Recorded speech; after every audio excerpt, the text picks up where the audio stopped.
मुझे पता चला है कि तामीर और तरक्की के हवाले से कोई बड़ा इंपॉर्टेंट फंक्शन आप अटेंड करके आए हैं जी। लेकिन मैं चाहूँगा कि इस वक्त जो PTI है वो भी 8 फरवरी को यौम सियाह मनाना चाह रही है पूरे मुल्क में, तो उसकी क्या वजूहात हैं?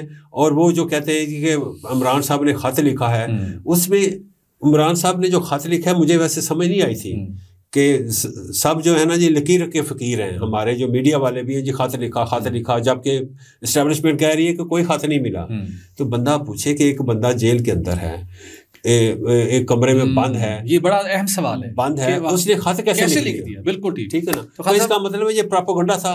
तो ये जरा तीनों जो मैंने एस्पेक्ट्स आपसे बयान किए, तीनों सवाल जो हैं इनका प्लीज मुझे जवाब दें। मैं देता हूँ, और सबसे पहले मैं आपके आखिरी सवाल का और सेकंड लास्ट से स्टार्ट करता हूँ, चूंकि हर बंदे की नजर इसी के ऊपर है, क्या वाकई इमरान खान ने खत लिखा या नहीं लिखा आर्मी चीफ को। चूंकि PTI के अपने जो फॉलोअर्स हैं, जो उनके कारकुन हैं, जो उनके लीडर्स हैं, उनके लिए भी ये ना शॉकिंग न्यूज है कि खान जिसको मानता नहीं था उसको खत लिख दिए। खत लिखने का मकसद है कि उसकी अथॉरिटी को आप मान रहे हैं। खत लिखने का मकसद है कि आप उससे मदद मांग रहे हैं। खत लिखने का मकसद है कि आप उसके साथ अपना एक कॉर्डियल रिलेशन एस्टेब्लिश करना चाहते हैं, अगर वो आपकी किसी बात पर अमल कर ले।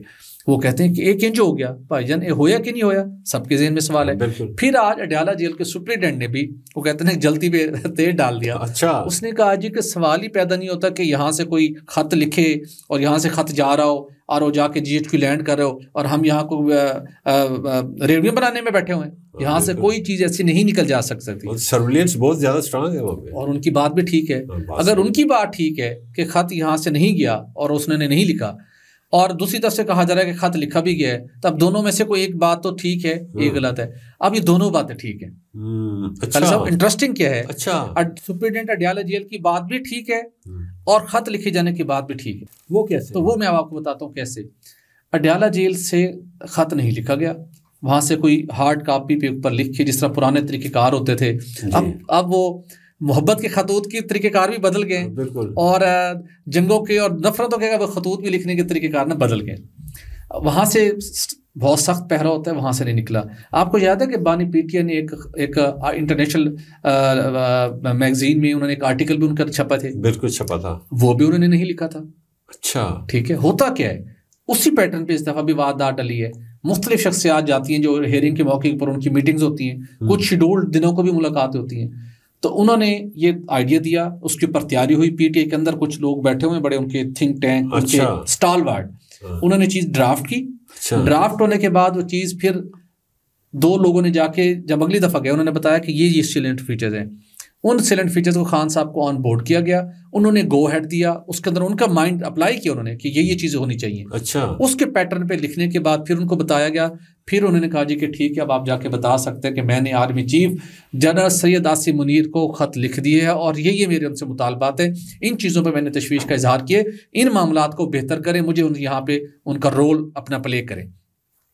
अब उनकी डायरेक्शन के ऊपर लिखा किसी और ने और चिट्ठी अरसाल किसी और ने की। अच्छा। और उसके अंदर वो इस सारे मामले के अंदर रोल प्ले करने वो हजरात मौजूद हैं जो बैकडोर मुज़ाकरात को आगे बढ़ा रही है। अच्छा। ठीक है, तो लिहाजा दोनों की बात ठीक है। अब जो तीसरी बात थी, एस्टेब्लिशमेंट की तरफ से खबर आई ज़राए के हवाले से कि हमें ख़त मसूल नहीं हुआ। ख़त किसको मसूल नहीं हुआ? आर्मी चीफ को मसूल नहीं हुआ। अब आर्मी चीफ ने जहाँ पे जो हालात हैं, जो वाक़यात मामलात हैं, तो बिल्कुल हो सकता है कि वहाँ तक उनको प्रेजेंट करने के लिए वो मसरूफ तरीन शख्सियत है और उसको जवाब वो नहीं देना चाहते। वो कहते हैं सियासतदानों से बात करें, ये बात बिल्कुल ठीक है, ये उनका प्रिंसिपल्ड स्टैंड है। एग्जैक्टली। लेकिन ये खत लिखा गया, ये लोगों को ज़हन नशीन कर लेने की जरूरत है। ये मामला तो आई होप कि अब आपको क्लियर हो गया कि अडयाला सूबे जेंट के स्टेटमेंट भी ठीक है और PTI के फैसल चौधरी साहब। लेकिन भट्टी साहब 2 तरह के खत होते हैं जी। एक खत होता है जो कि बड़ा सीक्रेटिव होता है, उसको लेटर कहते हैं ना, इसको एनवेलप में बंद करके तो भेजते हैं जी, किसी को पता भी नहीं चलता तो भेज देते हैं। वो होता है सीक्रेटिव खत कि जी मैंने डाल दिया। दूसरा खत होता है पब्लिक लेटर होता है कि यानी कि जिसमें आप डिमांड्स कर रहे हैं। इस किस्म का लेटर है कि आप मीडिया को भी बता रहे हैं कि लेटर लिखा है। जी बिल्कुल। और जिनको लिखा है वो कह रहे हैं हमें तो पता ही नहीं है। बिल्कुल ठीक है। अच्छा, इंटरेस्टिंग बताऊं, ये जो नेचर बताई जा रही है वो तो यही नेचर है कि इन खतूत पर अपनी खत लिखा है। अच्छा। लेकिन जिस दिन खत की कॉपी सामने आई ना खालिद साहब, हमने भी फिर खोज लगाने की कोशिश की कि यार दसो तो सही खत है कि ये तो आप हमें बता रहे हैं, हम उसके पीछे लगे हुए हैं। जब खत के आप मंदरजात पढ़ते हैं, फिर उनका जब आप पोस्टमार्टम करते हैं या एनालिसिस, उनका इम्पैक्ट डिफरेंट होता है। किस सोच से कोई बात कंसीव की गई है, किस इम्पैक्ट के साथ लिखी गई है और उसके अंदर एक दो और बातें भी होंगी। अगर जब ये ख़त मंजर आम पर ऊपर आया तो उसके अंदर और ऐसी चीज़ें भी होंगी जो आपके लिए और मेरे लिए बड़ी सरप्राइज होंगी। और सबसे बढ़कर जो पीटीआई के चाहने वाले हैं, आंखें बंद करके जो चाहने वाले हैं, दिमाग और दिल को भी बंद, बिल्कुल वो एक कहते हैं ना कि एक डार्क उसमें जाके एंगल से चीज़ों को सोचते और देखते हैं, उनके लिए भी बड़ा सरप्राइज होगा जिस दिन ये खत सामने आ गया।